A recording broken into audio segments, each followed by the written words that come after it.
totoo naman yun. Parang vice versa si Kim din naman. Okay. Nihintay si Pao. Parang Kim Chu at Paolo Avellino Binoco ng kanilang director, naghihintayan sa isa't isa, lalong-lalo na si Paolo, hinahatid daw si Kimi. I heard somewhere that may mga moments daw, pack up na ng maaga si Paolo pero hindi daw umaalis at hinihintay na Yeah. matapos si Kim. Is that true? oo, totoo naman yun. Parang vice versa si Kim din naman. Okay. Nihintay si Pao.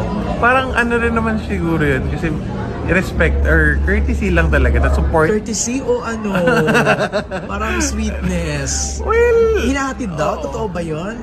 Natin niya sa car. Siya, Hindi very pa uwi sa gentleman. bahay? Parang hindi. Parang wala siya. Kasi they always have to Kasi car. pwede namang umuwi na si Pao eh, pero bakit hinihintay pa niyang matapos? As a gentleman, yun si Paolo. As in like, kudos talaga mo. Sobrang gentleman niya. Okay. Parang, ano rin naman si Kim din naman, pag alam niyang onti na lang yung kukunan namin, he waits for Paolo talaga. Right. Oo. Okay, direct. Sige na. Baka pawisan ka na eh.